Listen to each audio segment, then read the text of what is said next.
إن الحمد لله نحمده ونستعينه ونستغفره ونؤمن به ونتوكل عليه ونعوذ بالله من شرور أنفسنا ومن سيئات أعمالنا من يهده الله فلا مضل له ومن يضلله فلا هادي له وأشهد أن لا إله إلا الله وحده لا شريك له وأشهد أن محمدا عبده ورسوله أما بعد أرسله بالحق بشيرا ونذيرا وداعيا إلى الله بإذنه وسراجا منيرا قال الله تبارك وتعالى في القرآن الكريم والفرقان المجيد فأعوذ بالله من الشيطان الرجيم بسم الله الرحمن الرحيم يا أيها الناس اتقوا ربكم الذي خلقكم من نفس واحدة وخلق منها زوجها وبث منهما رجالا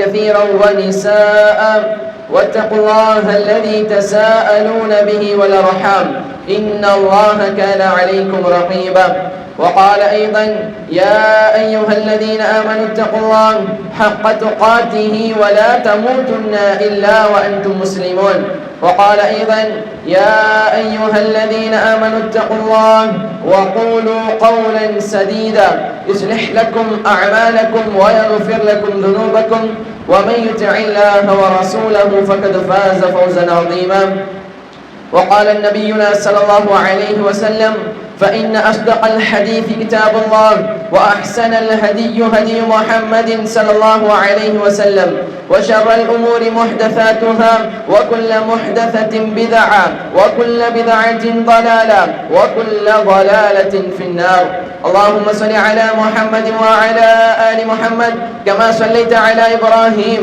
وعلى آل إبراهيم إنك حميد مجيد اللهم بارك على محمد وعلى آل محمد كما باركت على إبراهيم وعلى آل إبراهيم إنك حميد مجيد புகழும் புகழ்ச்சியும் ஏக இறைவனாகி அல்லாஹ் ஒருவனுக்கே உரித்தாக்கி அவனது சாந்தியும் சமாதானமும் கண்மணி நாயகம் முஹம்மது முஸ்தபா ரசூலுல்லாஹி ஸல்லல்லாஹு அலைஹி வஸல்லம் அவர்கள் மீதும் அன்னாரின் வாழ்க்கை அடிச்சுவட்டை பின்பற்றி வாழ்ந்த உத்தம சத்திய சஹாபாக்கள் மீதும் தாபிஊன்கள் மீதும் தபா தாபின்கள் மீதும் குறிப்பாக இந்த ஜும்ஆவுடைய தினத்தில் அல்லாஹ்விட்ட கட்டளையை நிறைவேற்ற வேண்டும் என்ற எண்ணத்தில் அவனுடைய இறை இல்லத்தில் ஒன்று குழும்பியுள்ள நம் அனைவரும் மீதும் நின்று நிலவட்டுமாக என்று பிரார்த்தனை செய்தவனாக அந்த அல்லாஹ் சுப்ஹானஹு வ தஆலாவை எல்லா நிலைகளிலும் அஞ்சி வாழும்படி எனக்கும் உங்களுக்கும் உபதேசம் செய்தவனாக எனது உரையை ஆரம்பம் செய்கிறேன். அன்புள்ள சகோதரர்களே சகோதரிகளே அல்லாஹ்வின் நல்லடியார்களே, நபிகள் நாயகம் ஸல்லல்லாஹு அலைஹி வஸல்லம் அவர்கள் கூறினார்கள், ரகிம அன்ஃபு ரஜுலின் ذُكِرْتُ عِنْدَهُ فَلَمْ يُصَلِّ عَلَيَّ. ரசூலுல்லாஹி ஸல்லல்லாஹு அலைஹி வஸல்லம் அவங்க சொல்றாங்க, என்னுடைய பெயர் ஒருத்தர் இடத்துல சொல்லப்பட்டு அவர் என் மீது ஸலவாத்து சொல்லவில்லை என்றால் அவருடைய மூக்கு மண்ணை கவட்டும், அவருக்கு இழிவு ஏற்படட்டும்னு சொல்லி ரசூலுல்லாஹி ஸல்லல்லாஹு அலைஹி வஸல்லம் அவங்க சொல்றாங்க. ஆகவே அன்புள்ள சகோதரர்களே சகோதரிகளே அல்லாஹ்வின் நல்லடியார்களே, ஒரு ஜும்ஆவுடைய உரையில் அதிகமா ரசூலுல்லாஹ்வுடைய பெயர் சொல்லப்படும். அப்ப ரசூலுல்லாஹ்வுடைய பெயர் சொல்லப்படும் போது நாம் அவர்கள் மீது என்ன செய்யணும்? ஸலவாத்து சொல்ல வேண்டும் என்று ரசூலுல்லாஹ் அவர்கள் கட்டளையிட்டு இருக்கிறாங்க. அதன் அடிப்படையில் ஜும்ஆவுடைய உரையில் ரசூலுல்லாஹ்வுடைய பெயர் சொல்லப்படும் போது என்ன செய்யணும்? நம்ம ரசூலுல்லாஹ் மீது ஸலவாத்து சொல்லக்கூடியவர்களாக இருக்கணும். இந்த ஜும்ஆவுடைய உரையில் எனக்கு கொடுக்கப்பட்டுள்ள தலைப்பு என்னன்னா, அவதூர் பெரும்பாவம் அப்படின்னு ஒரு தலைப்பு. அன்புள்ள சகோதரர்களே சகோதரிகளே அல்லாஹ்வின் நல்லடியார்களே, இஸ்லாமிய மார்க்கம் என்பது பிறருக்கு நலம் நாட வேண்டும் என்பதை அதிகமாக போதிக்கிறது. மற்ற விஷயங்களை விட பிறருடைய விஷயத்தில் நம்ம கவனமாக இருக்கணும். பிறருக்கு அநியாயம் இழைக்கக்கூடிய விஷயத்துல, பிறருடைய மனம் புண்படுற மாதிரி பேசக்கூடிய விஷயத்துல, பிறருக்கு நோவினை தரக்கூடிய விஷயம், இந்த மாதிரி விஷயங்கள்ல இஸ்லாம் அதிகமாக நம்மை என்ன செய்து எச்சரிக்கக்கூடியதாக இருக்குது. பிறரிடத்துல நம்ம ரொம்ப கரெக்டா இருக்கணும், அவருடைய மனம் நோகடிக்கிற மாதிரி எதுவும் பேசிடக்கூடாது, பிறருடைய மனம் புண்படுற மாதிரி எதுவும் நம்ம நடக்க இருக்கக்கூடாது என்பதாக இஸ்லாமிய மார்க்கம் நமக்கு அதிகமாக எச்சரிக்கக்கூடியதாக இருக்குது. ரசூலுல்லாஹி ஸல்லல்லாஹு அலைஹி வஸல்லம் அவர்கள் இந்த மார்க்கத்தை பத்தி எப்படி சொல்றாங்க? அத்தீனு நசீஹா, இஸ்லாமிய மார்க்கம் என்றாலே அது பிறருக்கு நலம் நாடக்கூடியது மார்க்கம். அப்ப சஹாபாக்கள் கேட்கிறாங்க, யா ரசூலுல்லாஹ் நலம் நாடணும்னு சொல்றீங்க, நாங்க யாருக்கு நலம் நாடணும் அப்படின்னு ரசூலுல்லாஹி ஸல்லல்லாஹு அலைஹி வஸல்லம் அவங்கள்ட்ட சஹாபாக்கள் கேட்கிறாங்க. அப்ப ரசூலுல்லாஹ் பதில் சொல்றாங்க, லில்லாஹி வலி கிதாபிஹி வலி ரசூலிஹி வலி அஇம்மத்தில் முஸ்லிமீன வ ஆமத்திஹிம், அல்லாஹ்விற்கும் அல்லாஹ்வுடைய தூதருக்கும் அல்லாஹ்வுடைய வேதத்திற்கும் இந்த இஸ்லாமிய உம்மத்தில் இருக்கக்கூடிய தலைவர்களுக்கும் அதே போல சாமானிய முஸ்லிம்களுக்கும் எல்லா முஸ்லிம்களுக்கும் நலம் நாடக்கூடிய மார்க்கம் தான் இஸ்லாம். அப்ப நம்முடைய நடவடிக்கைகள் எப்படி இருக்கணும் அப்படின்னா, நம்முடைய செயல்பாடுகள் நம்மளால் பிற முஸ்லிம் எப்படி இருக்கணும், நிம்மதி அடையணும். நம்முடைய செயலை கொண்டு பிற முஸ்லிம் சந்தோஷப்படணும். நம்மளை பார்த்தாலே பிற முஸ்லிமுக்கும் சந்தோஷம் ஏற்படணும். ஒருத்தரை பார்த்தாலே இவர் பேச்சே சரி இருக்காதுங்க, இவர் எப்ப பார்த்தாலும் யாரையா பத்தி திட்டிகிட்டே தான் இருப்பாரு, இவருக்கு வேற வேலையே கிடையாது, எப்ப பார்த்தாலும் யாரையா பத்தி குறை சொல்லிட்டே தான் இருப்பாரு, செய்யாத காரியங்கள் எல்லாம் சொல்லிட்டே தான் இருப்பாரு, பொய் பேசிட்டே தான் இருப்பாரு, இப்படின்னு சொல்ற மாதிரி ஒரு முஸ்லிமுடைய நிலை இருக்கக்கூடாது.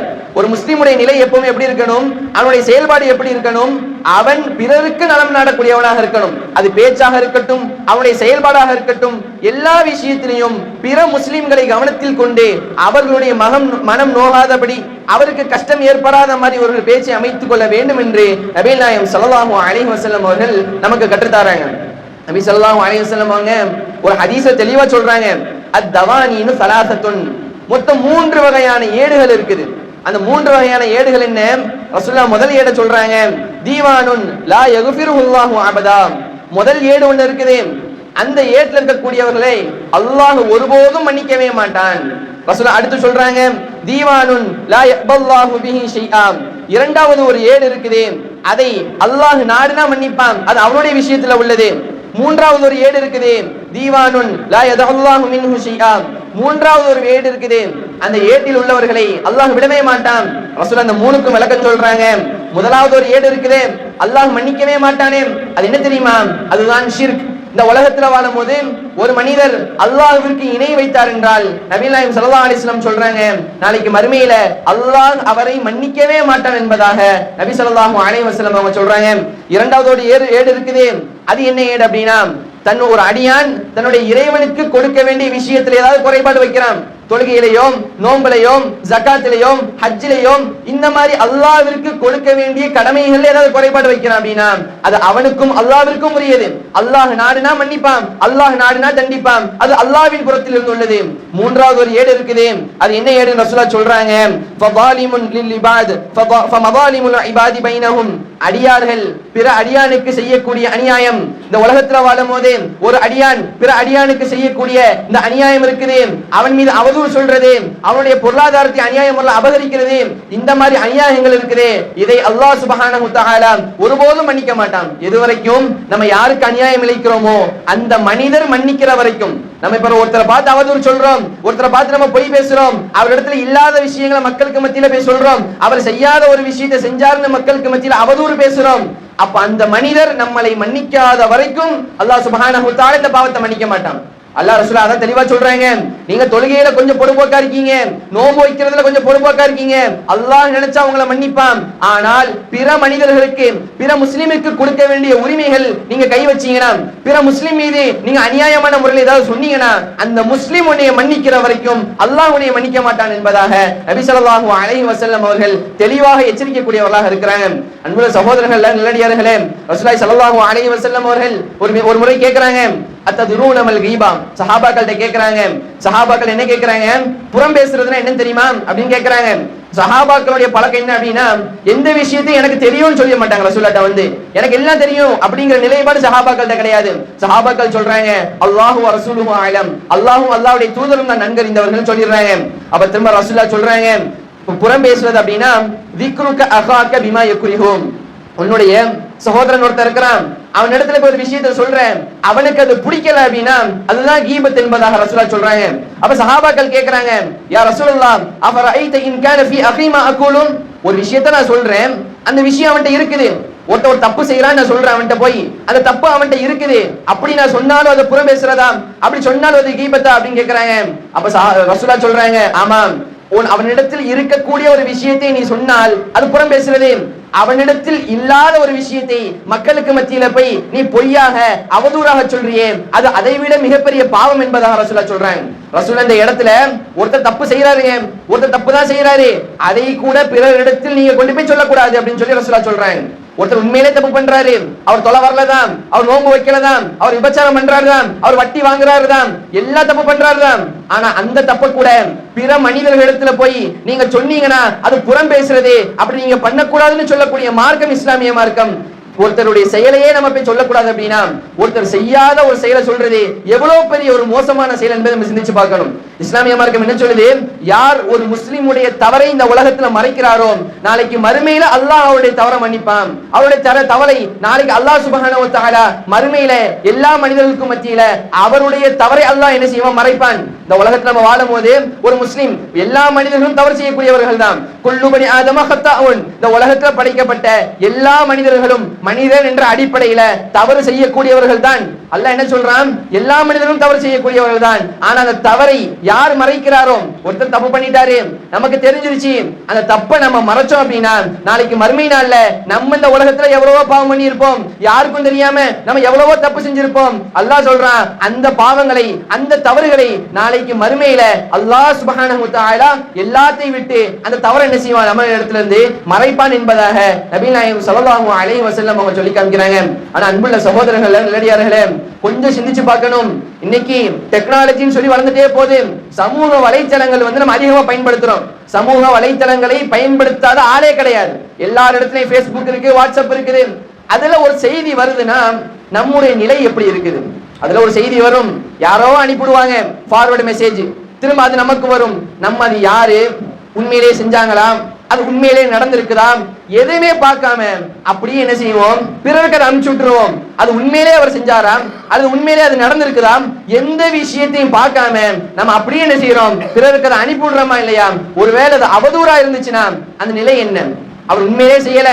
இன்னைக்கு டெக்னாலஜி வளர்ந்துட்டே போகுது, ஏஐன்னு சொல்றாங்க. என்ன நடக்க உண்மையா பொய்யான்னு கண்டுபிடிக்க முடிய மாட்டேங்குது. அப்படியே உண்மை மாதிரியே இருக்குது, ஆனா அது ஃபுல்லாமே கிராபிக்ஸ். ஆனா நம்ம என்ன செய்யறோம்? உண்மையான விஷயமா அது? உண்மையிலே இது இவர்தானா, உண்மையிலே இது இவர்தான் பேசுறாராம் அப்படிங்கிற எந்த விதமான ஒரு அறிவும் இல்லாம பிறருக்கு நம்ம அனுப்பி விடுறோமா இல்லையா? ஒரு முஸ்லிமுடைய நிலை எப்படி இருக்கணும்? அல்லாஹ் சுப்ஹானஹு வ தஆலா தன் திருமறையில் சொல்லி காமிக்கிறான், யா அய்யுஹல்லதீன ஆமனூ, ஈமான் கொண்டவர்களே, இன் ஜாஅக்கும் ஃபாசிக்கும் பினபையின், உங்களிடத்துல ஒரு செய்தி வருதுனா, உங்களிடத்துல ஒரு தகவல் வருது, ஃபதபையனு, அந்த விஷயத்தை நீங்க ஆராய்ஞ்சு பாருங்க, அன் துஸீபு கௌமன் பிஜஹாலத்தின், நீங்க அது அறிவில்லாம நீங்க செயல்படாதீங்க. உங்களிடத்துல ஒரு செயல் வந்துச்சு அப்படின்னா நீங்கள் அதை ஆராய்ந்து நீங்க என்ன செய்யுங்க? அதை பிறருக்கு சொல்லுங்க. ஒரு விஷயம் நமக்கு வருது, இப்ப சமூக வலைத்தளங்கள்னாலே அதுதான், ஒருத்தருடைய குறைய சொல்றது, இவன் அப்படி சொன்னா, இவன் அங்க அப்படி பேசினா, இவன் நான் அங்க பார்த்தேன், அந்த தப்பு பண்ணா, இந்த தப்பு பண்ணா, இப்படியே போடுறது என்ன ஆயிடுச்சு? மனிதர்களுடைய இயல்பு வாழ்க்கையாகவே மாறிடுச்சு. அல்லாஹ் திரும்ப என்ன சொல்றான்? உங்களிடத்தில் ஒரு செய்தி வந்துச்சுன்னா அது நீங்க அப்படியே பிறரிடத்துல சொல்லாதீங்க. அந்த செய்தி உண்மையா பொய்யான்னு முதல்ல நீங்க அதை ஆராய்ந்து பாருங்க. ஒரு செய்தி வருதா, அது உண்மையா பொய்யான்னு சொல்லி நீங்க சோதிச்சு பாருங்க. ரசூலுல்லாஹி ஸல்லல்லாஹு அலைஹி வஸல்லம் தான் சொல்லுவாங்க, ஒரு முஸ்லிம் உண்மையான முஸ்லிம் என்பதற்கு அடையாளம் என்ன தெரியுமா? ஒரு மனிதனிடத்தில் இஸ்லாம் பரிபூர்ணமாக இருக்குது என்பதற்கு அடையாளம் என்ன தெரியுமா? தர்க்குஹு மா லா யஅனீஹி, அவனுக்கு எந்த விஷயம் தேவையில்லையோ அதில் அவன் ஈடுபட மாட்டான். இப்ப நமக்கு ஒருத்தரை பத்தி Facebookல போடுறதுனால நமக்கு என்ன கிடைச்சிட போகுது? ஒருத்தரை பத்தி வாட்ஸ்அப்ல அனுப்புறதுனால நமக்கு என்ன கிடைச்சிட போகுது? ரசூலுல்லாஹ் சொல்றாங்க, உண்மையான முஸ்லிம் யார் தெரியுமா? ஒரு முஸ்லிம் இடத்தில் பரிபூர்ணமான இஸ்லாம் இருக்குது என்பதற்கு அடையாளம் என்ன தெரியுமா? அவனுக்கு எந்த விஷயம் தேவையில்லையோ அந்த விஷயத்தில் போய் அவன் ஈடுபட மாட்டான். தேவையில்லாத விஷயத்தில் ஈடுபடுபவன் இடத்தில் இஸ்லாம் என்பது பரிபூர்ணமாக இல்லை. ஒருத்தன் தேவையில்லாம ஒரு விஷயத்தை போய் செய்யறான், அவரை பத்தி இவரை பத்தி ஒவ்வொருத்தரா பத்தி வாட்ஸ்அப்ல எழுதுறான், Facebookல எழுதுறான் அப்படின்னா அவனிடத்தில் இஸ்லாம் பரிபூர்ணமாக இல்லை என்பதை நம்மால் விளங்கிக் கொள்ள முடிகிறது. அன்புள்ள சகோதர நல்லடியார்களே, இந்த அவதூறு சொல்வதற்கு அடிப்படை காரணம் என்ன தெரியுமா? பிறரை பத்தியான கெட்ட எண்ணம். நம்ம ஏன் அவதூறு சொல்லுவாங்க அப்படின்னா, எப்ப ஒருத்தனை பத்தி கெட்ட எண்ணம் நம்மளுக்கு வருதோ அப்பதான் அவதூறு சொல்லணும்னு தோணும். அதான் ரசூலுல்லாஹி ஸல்லல்லாஹு அலைஹி வஸல்லம் ஆரம்பத்திலே தடுக்கிறாங்க, இய்யாக்கும் வத்தன், கெட்ட எண்ணத்தை விட்டு உங்களை நான் எச்சரிக்கிறேன். ஒருவேளை இருக்குமோ, அப்படி இருக்குமோ, இப்படி இருக்குமோ, எந்த விதமான ஆதாரமும் இருக்காது. இவர் இப்படி செஞ்சாருங்கிறதுக்கு எந்த வித ஆதாரம் இருக்காது. ஆனா இவனா ஒரு யூகம். அதான் ரசூலுல்லாஹ் சொல்றாங்க, யூகத்தை உங்களிடம் எச்சரிக்கிறேன், கெட்ட எண்ணத்தை எச்சரிக்கிறேன். இய்யாக்கும் வத்தன், தொன்னை விட்டு எச்சரிக்கிறேன். நீங்க இப்படி இருக்கும், அப்படி இருக்கும், ஒருவேளை நடந்திருக்கும், அவன் சொல்லி இருப்பான், அவன் செஞ்சிருப்பான், எனக்கு யூகிக்க முடியுது, இப்படிங்கிற பேச்சு சிலத்துக்கு அனுமதி கிடையாது. இய்யாக்கும் வத்தன் ஃபஇன்ன வத்தன் அக்தபுல் ஹதீஸ், நீங்க இப்படி நடந்திருக்கும், இப்படி நடச்சிருக்கலாம், இப்படி நடந்திருக்கலாம், இப்படி பேசியிருக்கலாம், இப்படி எவன் பேசுறானோ அவன் மிகப்பெரிய பொய்யன் என்பதாக ரசூலுல்லாஹி ஸல்லல்லாஹு அலைஹி வஸல்லம் சொல்றாங்க, ஒரு விஷயத்தை பேசினா தெளிவா பேசணும், ஆதாரத்தோட பேசணும், அப்படி இல்லைன்னா அமைதியா இருக்கணும். அதான் ரசூலுல்லாஹ் சொல்றாங்க, ஒருவேளை இருக்கலாம், நடந்திருக்கலாம், இப்படி இருந்தா இப்படிதாங்க இருக்கும், இது கூட உங்களால கிரகிக்க முடியலையா, அவன் அங்க நின்னாங்க, அவன் அப்ப அதான் செஞ்சிருப்பான், இப்படி எல்லாம் பேசுறீங்களே. அதான் ரசூலுல்லாஹ் சொல்றாங்க, யார் இப்படி ஆதாரம் இல்லாம கற்பனையின் அடிப்படையில, யூகத்தின் அடிப்படையில யார் பேசுறானோ அதுதான் மிகப்பெரிய பொய் என்பதாக நபி நாயகம் ஸல்லல்லாஹு அலைஹி வஸல்லம் அவர்கள் எச்சரித்து சொல்றாங்க. அடுத்து அல்லாஹ் தஆலா திருமறையில சொல்றான், யா அய்யுஹல்லதீன ஆமனூ, ஈமான் கொண்டவர்களே, அல்லாஹ்வையும் அல்லாஹ்வுடைய தூதரையும் நம்பிக்கை கொண்டவர்களே, அல்லாஹ் சொல்றான், இஜ்தனிபு கஸீரம் மினவன், அதிகமாக இந்த யூகத்தை விட்டு நீங்க தவிர்த்து கொள்ளுங்க. அல்லாஹ் சொல்லக்கூடியது மனிதர்களுக்கு, அல்லாஹ் சொல்லக்கூடியது என்ன, முஸ்லிம்களை பார்த்து அல்லாஹ் சொல்றான், ஈமான் கொண்டவர்களை பார்த்து அல்லாஹ் சொல்றான், ஈமான் கொண்டவர்களே அதிகமாக இந்த யூகத்தை விட்டு நீங்க தவிர்த்துருங்க. நடந்திருக்கலாம், நினைச்சிருக்கலாம், எந்த விதமான ஆதாரம் இல்லாம உங்களுடைய கற்பனைக்கு தோன்ற மாதிரிலாம் நீங்க பேசுறீங்களே, இந்த மாதிரி விஷயத்தை விட்டு நீங்க விலகி இருங்க. அல்லாஹ் அடுத்து சொல்றான், இன்ன பஅத வன்னி இஸ்முன், ஏன் தெரியுமா அல்லாஹ் தடுக்கிறான், இன்ன பஅத வன்னி இஸ்முன், ஏன்னா நீங்க இப்படி செய்யக்கூடிய விஷயங்கள், இப்படி பேசக்கூடிய விஷயங்கள் பாவமாக இருக்கலாம். நீங்க ஒருவேளை சொல்லக்கூடியது இவரால் நினைச்சு சொல்லுவாரு, அவர் செஞ்சிருப்பாருங்க, இப்படிதான் நடந்திருக்கும், ஒருவேளை நடக்கலனா, உங்களுக்கு தெரியுமா அது ஒருவேளை நடக்கலாம். அதான் அல்லாஹ் சொல்றான், இப்படி பேசுவது என்பது இப்படி யார் யூகத்தின் அடிப்படையில, கற்பனையின் அடிப்படையில, ஒரு தெளிவில்லாம, ஒரு ஆதாரம் இல்லாம ஒருத்தரை பார்த்து அவதூறு பேசுறது, எந்த விதமான ஆதாரமும் இருக்காது, அவதூறு பேசுறது, அல்லாஹ் சொல்றான், இப்படி பேசுவது என்பது பாவமாகும். நீங்கள் ஒருவருடைய குறையை துருவி துருவி ஆராயாதீங்க.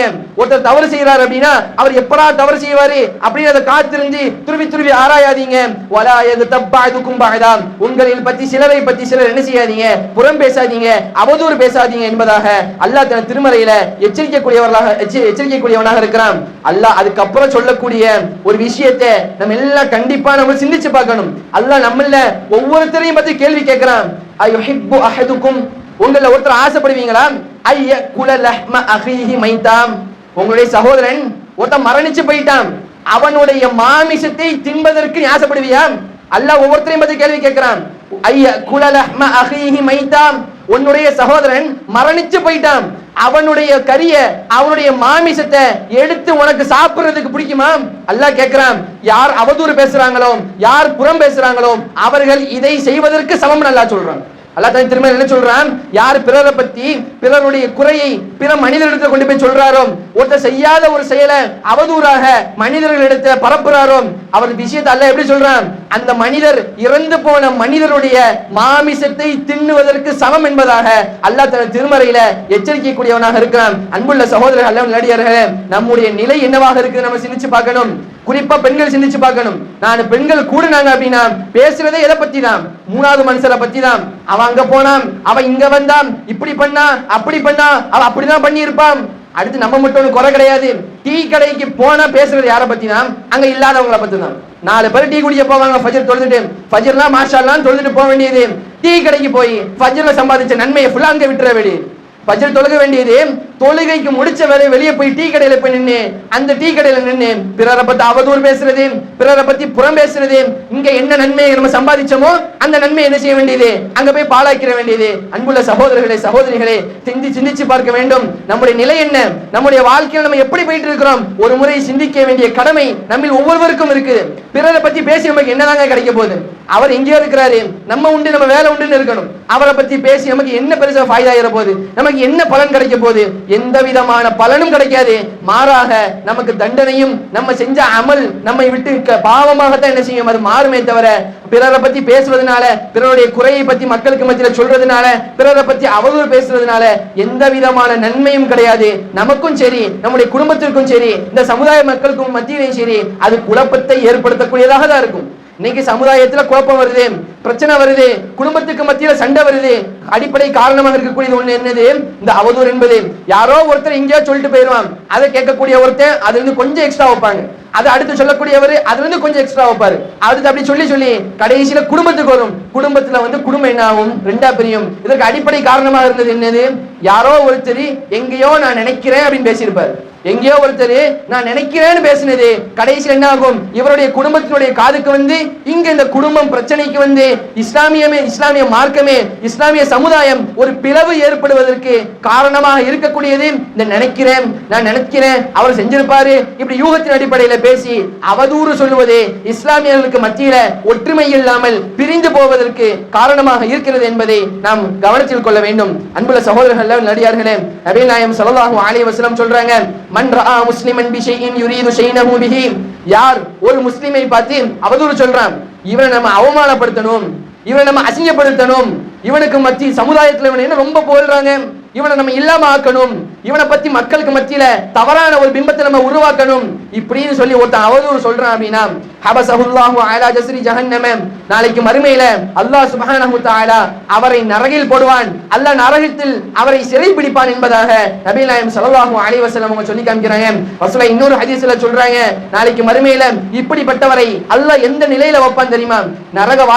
நரகவாசிகள் அந்த தீயில கடந்து அவர்கள் கருகி அவர்களுடைய உடம்பில் இருந்து வேர்வையும் இரத்தமும் சீலும் வடிஞ்சு அந்த இதுல அவர்களை நாளைக்கு மறுமையில் அல்லாஹ் போடுவான். யார் இந்த உலகத்துல வாழும் போது பிற முஸ்லிமை பார்த்து அவதூறு சொல்றாரோ, அவர் செய்யாத ஒரு விஷயத்தை செஞ்சாருன்னு சொல்லி அவர் மீது இட்டு கட்டுறாரோ, அவதூறாக பேசுறாரோ, நாளைக்கு மறுமையில இவருடைய தண்டனை என்ன தெரியுமா? நரகத்துல நரகவாதிகளுடைய இரத்தத்திலையும் சீலு அதே போல வேர்வை இது போன்ற விஷயங்கள் கலந்து அதில் இவர் கடப்பார் என்பதாக நபி நாயகம் ஸல்லல்லாஹு அலைஹி வஸல்லம் அவர்கள் எச்சரிக்கைக்குரியவர்களாக இருக்கிறாங்க. அன்புள்ள சகோதரர் அல்ல நல்லடியார்களே, கொஞ்சம் சிந்திச்சு பார்க்கணும், நம்ம என்ன பேசுறோம், யாரை பத்தி பேசுறோம், உண்மையான செய்தி தானா அப்படிங்கிற ஒரு சிந்தனை, அப்படிங்கிற ஒரு தெளிவு நம்ம இடத்துல இருக்க வேண்டும். அப்படி இல்லைனா அதை பேசக்கூடாது. ரசூலுல்லாஹி ஸல்லல்லாஹு அலைஹி வஸல்லம் தான் சொல்றாங்க, நல்லதை பேச முடிஞ்சா பேசு, உண்மையை பேச முடிஞ்சா பேசு, அப்படி இல்லையா வாய மூடி நீ அமைதியா இரு. நல்லதை பேச முடியுதா, உண்மையை பேச முடியுதா, குர்ஆன் ஹதீஸை பேச முடியுதா, பிறரை பத்தி நல்ல உன்னால வச்சு அழகிய முறையில பேச முடியுதா, நீ வாயை திறந்து பேசு. அப்படி இல்லையா நீ பேசவே வேணாப்பா, நீ வாயை மூடிட்டு சும்மா இரு, அதுதான் சிறந்தது. ஒருத்தரை பத்தி அவதூறு பேசுறதை விட ஒருத்தரை பத்தி தீய விஷயங்களை பேசி இவங்க இன்னொன்னு என்னன்னா நம்ம நகைச்சுவை ஊட்ட வேண்டும், நம்ம பிறரை சிரிக்க வைக்க வேண்டும் என்பதற்காக அவதூறு பேசக்கூடியவங்க அதிகமாயிட்டாங்க. நம்ம ஒரு விஷயம் சொன்னா 4 பேர் சிரிக்கணும் என்பதற்காகவே என்ன செய்யறாங்க, அவதூறு பேசக்கூடியவர்கள் நம்மள அதிகமாயிட்டே இருக்கிறாங்க. ஒருத்தர் நம்ம சிரிக்க வைக்கணும் என்பதற்காக பிறருடைய குறையை சமுதாயத்துக்கு மத்தியில் சொல்றோமா இல்லையா? 4 பேர் கூடி 5வது வருஷம் நம்ம ஒரு மனுஷனை பத்தி பேசுறோமா இல்லையா? எதுக்கு? நமக்கு நேரம் போகணும், நமக்கு என்டர்டைன்மெண்ட். பிறரை பத்தி பேசி அந்த இடத்துல நம்ம என்ன செய்யணும், காமெடி பண்ணணும், பிறரை பத்தி பேசி நம்ம சிரிக்கணும். அதுக்கு நம்ம யாரை பயன்படுத்துறோம்? ஒரு முஸ்லிமுடைய மானத்தை அந்த இடத்துல நம்ம போக்குறோமா இல்லையா? ஒரு முஸ்லிமுடைய ஒரு மானத்தை அந்த இடத்துல நம்ம போக்குறோமா இல்லையா? இஸ்லாமிய மார்க்கம் என்ன சொல்லுது? ஒரு முஸ்லிமுடைய மானத்தை, அவனுடைய பாவத்தை நீ இந்த உலகத்துல மறைச்ச அப்படின்னா நாளைக்கு மறுமையில அல்லாஹ் சுப்ஹானஹு தஆலா உன்னுடைய பாவத்தையும் உன்னுடைய மானத்தையும் அல்லாஹ் பாதுகாப்பான், அல்லாஹ் மறைப்பான் என்பதாக இஸ்லாமிய மார்க்கம் நமக்கு கற்றுத்தருது. ஆகவே அன்புள்ள சகோதரர்களே, சகோதரிகளே, அல்ல நல்லடியார்களே, இந்த உலகத்தில் வாழும் போது பிறருடைய குறையை துருவி ஆராயாம பிறர் அப்படி செஞ்சிருப்பாரு, பிறர் இப்படி செஞ்சிருப்பாரு அப்படிங்கிற மாதிரி யூகத்தின் அடிப்படையில பேசாம, அவதூறு சொல்லாம, குறை பேசாம, பிறரை பத்தி உள்ள குறையை பிற மக்களிடத்தில் எடுத்துக்கொண்டு போய் சேர்க்காம, பிற முஸ்லிம்கள் மீது நல்லெண்ணம் வைத்து அவர்களை பற்றி அழகிய முறையில் பேசக்கூடியவர்களாக, பிறருடைய நல்ல விஷயங்களை பிறருக்கு சொல்லக்கூடிய நன்மக்களாக நாம் இருக்க வேண்டும். அப்படிப்பட்ட நன்மக்களாக அல்லாஹ் நம் அனைவரும் ஆக்கி அருள் புரிவானாக. ரப்பனா ஆத்தினா ஃபித் துன்யா ஹஸனா வ ஃபில் ஆখিরাতি ஹஸனத வ கினா அஸாபன்னார். அல்ஹம்துலில்லாஹ் வஸ்ஸலாத்து வஸ்ஸலாமு அலா ரசூலில்லாஹ் வ அலா ஆலிஹி வ அஸ்ஹாபிஹி அஜ்மஈன். அன்புள்ள சகோதரர்களே, சகோதரிகளே, அல்லாஹ்வின் நல்லடியார்களே, ஜும்ஆவுடைய முதல் வரையில் அவதூறு பேசுவது இஸ்லாமிய மார்க்கத்தில் எந்த அளவிற்கு மிகப்பெரிய ஒரு பாவமாக கருதப்படுகிறது என்பது சம்பந்தமான ஒரு சில விஷயங்களை பார்த்தோம். அல்லாஹ் சுப்ஹானஹு வ தஆலா தன் திருமறையில் சொல்லி காமிக்கிறான், வல்லதீன யர்மூனல் முஹ்ஸனாத்தி ஸும்ம லம் யஅதூ பிஅர்பஅத்தி ஷுஹதா. யார் ஒரு முஸ்லிமான உண்மையான பத்னித்தனம் உள்ள ஒரு முஸ்லிமான ஒரு பெண், அந்த பெண் மீது ஒருத்தர் அவதூறு சொல்றார் அப்படின்னா அவர் 4 சாட்சியை கொண்டு வந்தே ஆகணும். அந்த 4 சாட்சி அவர் கொண்டு வரவில்லை என்றால் அவருக்கு 80 கசையடி கொடுக்கப்பட வேண்டும். பிறகு அவரிடம் இருந்து எந்த விதமான சாட்சியும் நம்ம ஏற்கக்கூடாது என்பதாக அல்லாஹ் தன் திருமறையில் சொல்லி காமிக்கிறோம். அப்ப அந்த அவதூறு பேசுவது என்பது எந்த அளவிற்கு மோசமான ஒரு செயலாக அல்லாஹ் பார்க்கிறான்னு பாருங்க. ஒரு பெண்ணை பற்றி ஒருத்தர் அவதூறு சொல்றாரு, ஒரு விஷயத்த சொல்றாரு அப்படின்னா அதற்கு 4 சாட்சி அவர் கொண்டு வந்து ஆகணும். 4 சாட்சி அவர் கொண்டு வரல அப்படின்னா அவருக்கு 80 கசையடி கொடுக்கணும்.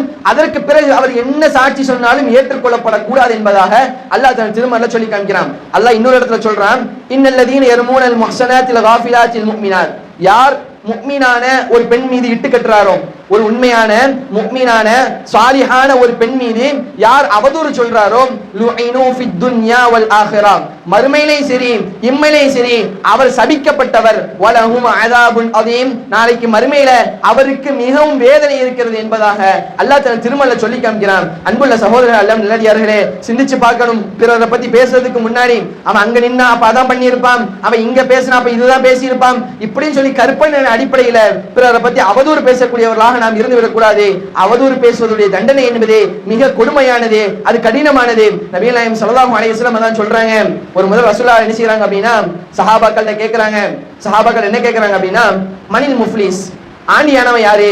இந்த உலகத்துல நம்ம எல்லாம் யாரை சொல்லுவோம்? நஷ்டம் அடைஞ்சவன யாரை சொல்லுவோம்? யார் இடத்துல பொருளாதாரம் இல்ல, யார் இடத்துல ஒண்ணுமே இல்லையோ அவன் தான் நஷ்டம் அடைஞ்சவன் நம்ம சொல்லுவோம். சஹாபாக்கள் அப்படிதான் சொல்றாங்க. யா ரசூலல்லாஹ், மல்லா தர்ஹம வலா தீனாரன், யாரிடத்தில் தீனாரு தீர்கம் எதுவுமே இல்லையோ அவர்கள் தான் நஷ்டம் அடைந்தவர் அப்படின்னு சொல்லி சஹாபாக்கள் சொல்றாங்க. ரசூலுல்லாஹ் சொல்றாங்க, உண்மையிலேயே நஷ்டவாளி யார் தெரியுமா? அன்னல் முஃப்லிஸ மின் உம்மத்தி, என்னுடைய உம்மத்துல நஷ்டவாளி யார் தெரியுமா? மை யஅதி யௌமல் கியாமா, மறுமை நாள்ல ஒருத்தன் வருவான். மறுமை நாள்ல ஒருத்தன் வருவான் பி ஸலாத்தின், தொழுகையோட வருவான். இந்த உலகத்துல அவன் தொழுதிருப்பான். வ ஸௌமின், நோம்போட வருவான். இந்த உலகத்துல வாழும்போது நோம்பெல்லாம் கரெக்டா வச்சிருப்பான். வ ஸகாத்தின், அவன் ஜகாத்து கொடுத்து ஜகாத்தையும் கொண்டு வருவான். எல்லாம் நல்ல அமல் செஞ்சிருப்பான். நாளைக்கு மறுமையில ஒரு முஸ்லீம் வருவான், எல்லாம் நல்ல அமல் செஞ்சிருப்பான், நல்ல சொர்க்கத்துக்கு நம்ம கரெக்டா போயிடலாம் அப்படிங்கிற எண்ணத்துல வருவான். அப்ப இன்னொரு மனிதர் வருவாரு, வந்து சொல்வாரு, வகத் ஷதம ஹாதா வ அஃஷா ஹாதா வ அகல மால ஹாதா வ ضرب ஹாதா. அல்லாஹ்விடத்துல முறையிடுவாரு, யா அல்லாஹ், இவன் தொழுதான், நோன்பு வச்சான், ஜகாத் கொடுத்தான், எல்லாம் செஞ்சான், இந்த உலகத்துல வாழும்போது என்னை திட்டுனான், இந்த உலகத்துல வாழும்போது என்னை பத்தி புறம் பேசினான், இந்த உலகத்துல வாழும்போது என்னை பத்தி அவதூறு கூறினான், இந்த உலகத்துல வாழும்போது என்னுடைய செல்வத்தை அநியாயமான முறையில் அபகரிச்சான். அல்லாஹ்விடத்துல வந்து ஒரு மனிதர் முறையிடுவாரு. அல்லாஹ் சுப்ஹானஹு வ தஆலா அப்ப என்ன செய்வான் தெரியுமா? யார் முறையிட்டாரோ அந்த மனிதர்களுக்கு இந்த மனிதருக்கு நல்ல அமல் ஃபுல்லா எடுத்து கொடுக்கப்படும். அவருடைய இந்த உலகத்துல எந்த அளவுக்கு பாவம் பண்ணாரோ, எந்த அளவுக்கு அநீதம் இழைச்சிருக்காரோ அந்த அளவிற்கு நன்மை எடுத்து கொடுக்கப்படும். அப்படி நன்மை எடுத்து கொடுக்கப்படும் பொழுது அது சரி செய்யறதுக்கு முன்னாடி இவருடைய நன்மை தீர்ந்துருச்சு அப்படின்னா இவரிடத்துல இருந்து பாவத்தை எடுத்து அல்லாஹ் அவருக்கு கொடுப்பான். எப்படி? தொழுகையாளியா வந்தவரு, நோன்பு வச்சவராக வந்தவரு, ஜகாத்து கொடுத்து வந்தவரு, கடைசியுடைய நிலை என்ன? அவரிடத்துல இருந்து நன்மை எல்லாம் கொடுத்து இன்னொருத்தர் எடுத்துட்டு போயிடுவாரு. அவருடைய பாவம் எல்லாம் இவருக்கு கொடுக்கப்பட்ட பிறகு கடைசியில நரகத்தில் போய் அவர் விழுவார் என்பதாக நபிகள் நாயகம் ஸல்லல்லாஹு அலைஹி வஸல்லம் சொல்றாங்க. இவன் தான் உண்மையான நஷ்டவாளி என்பதாக ரசூலுல்லாஹி ஸல்லல்லாஹு அலைஹி வஸல்லம் சொல்றாங்க. அன்புள்ள சகோதரர், அல்லாஹ் நல்லடியார்களே, கொஞ்சம் சிந்திச்சு பார்க்கணும். தொழுகிறோம், நோன்பு வைக்கிறோம், ஜகாத்து கொடுக்கிறோம், ஹஜ் செய்யறோம், உம்ராக்கு போறோம், சதக்கா கொடுக்கிறோம், நல்ல அமல்கள் எவ்வளவோ செய்யறோம். இது எல்லாம் செஞ்சுட்டு பிறரை திட்டக்கூடியவர்களாக இருந்தோம், பிறரை பத்தி குறை சொல்லக்கூடியவர்களாக இருந்தோம், பிறரை பத்தி அவதூறு பேசக்கூடியவர்களாக இருந்தோம், பிறருடைய குறையை மக்களுக்கு மத்தியில புறம் பேசக்கூடியவர்களாக இருந்தோம். நம்முடைய நிலை என்ன? ரசூலுல்லாஹ் சொல்லி காமிக்கிறாங்க, தெளிவா சொல்றாங்க. இப்படிப்பட்டவர்கள் நாளைக்கு மறுமையில அநீதம் இழைக்கப்பட்டவன் வந்து எல்லா அமலையும் அவன் வாங்கிட்டு போயிருவான். அவன் ஒண்ணு செஞ்சிருக்க மாட்டான். இவனுடைய நல்ல அமல் எல்லாம் அவனுக்கு போயிடும். இவனுடைய பாவத்தை ஃபுல்லா அவன் வாங்கிட்டு போயிருவான். நல்ல அமல் செஞ்சவனா வருவான், கடைசியில நரகத்துக்கு போவான் என்பதாக நபிகள் நாயகம் ஸல்லல்லாஹு அலைஹி வஸல்லம் சொல்லிட்டு சொல்றாங்க. இவன் தான் உண்மையான நஷ்டவாளி என்பதாக ரசூலுல்லாஹ் சொல்றாங்க. எவ்வளவு கஷ்டப்பட்டான் இந்த உலகத்துல, எவ்வளவோ கஷ்டப்பட்டான், கடைசியில நரகத்துக்கு போறானா, இவனை விட நஷ்டவாளி யாராக இருக்க முடியும் என்பதாக நபிகள் நாயகம் ஸல்லல்லாஹு அலைஹி வஸல்லம் சொல்றாங்க. ரசூலுல்லாஹ் இன்னொரு ஹதீஸ்ல சொல்றாங்க, அநீதம் இழைக்கப்பட்டவருக்கும் அல்லாஹ்விற்கும் மத்தியில எந்த விதமான ஹிஜாபும் கிடையாது. அநீதம் இழைக்கப்பட்டார் ஒருத்தரை பத்தி அவதூறு சொல்றோம், அவர் மனம் உருகி அவருடைய மனசு அவர் கஷ்டப்பட்டு அவர் ரொம்ப வேதனைப்பட்டு அல்லாஹ்விடத்தில் பிரார்த்தனை செஞ்சார் அப்படின்னா அவருக்கும் அல்லாஹ்விற்கும் மத்தியில் எந்த தடையும் இல்லை என்பதாக ரசூலுல்லாஹ் சொல்றாங்க. அவர் என்ன துஆ கேட்டாலும் அல்லாஹ் அதை உடனடியாக அங்கீகரிப்பான். அவருக்கும் அல்லாஹ்விற்கும் மத்தியில எந்த விதமான திரையும் கிடையாது என்பதாக ரசூலுல்லாஹி ஸல்லல்லாஹு அலைஹி வஸல்லம் அவங்க சொல்லி காமிக்கிறாங்க. ஆகவே அன்புள்ள சகோதரர்கள், அல்லாஹ்வின் நல்லடியார்களே, இந்த உலகத்தில் வாழும் போதே பிற முஸ்லிம்களோடு நல்ல முறையில் பழகி அவர் நல்ல விஷயங்களை பிறருக்கு சொல்லக்கூடியவர்களாக ஒரு முஸ்லிம் தவறு செய்யக்கூடியவனாக இருந்தா அப்படின்னா அவனிடத்தில் தனிமையாக கூப்பிட்டு தனிப்பட்ட முறையில போய் இந்த தப்பை நீங்க செய்றீங்க, இது இஸ்லாம் தடை செஞ்சிருக்கு, இதை செய்யாதீங்கன்னு சொல்லி அழகிய முறையில் தாவா செய்யக்கூடியவர்களாக இருக்கணுமே தவிர அந்த தப்பை பிற மக்களுக்கு மத்தியில கொண்டு போய் நம்ம அதை வெளிப்படுத்துவது என்பது கூடாது. அந்த செயலை நாம் செய்யக்கூடாது. அப்படிப்பட்ட நன்மக்களாக அல்லாஹ் நம் அனைவரும் ஆக்கி அருள் புரிவானாக. புறம் பேசுவது, அவதூறு சொல்றது, பிற முஸ்லிமை பற்றி தவறாக எண்ணுறது, இப்படிப்பட்ட காரியங்களை விட்டும் அல்லாஹ் நம் அனைவரையும் பாதுகாப்பானாக. வாஹிரு தஅவானா அனில் ஹம்துலில்லாஹி ரப்பில் ஆலமீன். அஸ்ஸலாமு அலைக்கும் வரஹ்மத்துல்லாஹி வபரகாத்துஹு.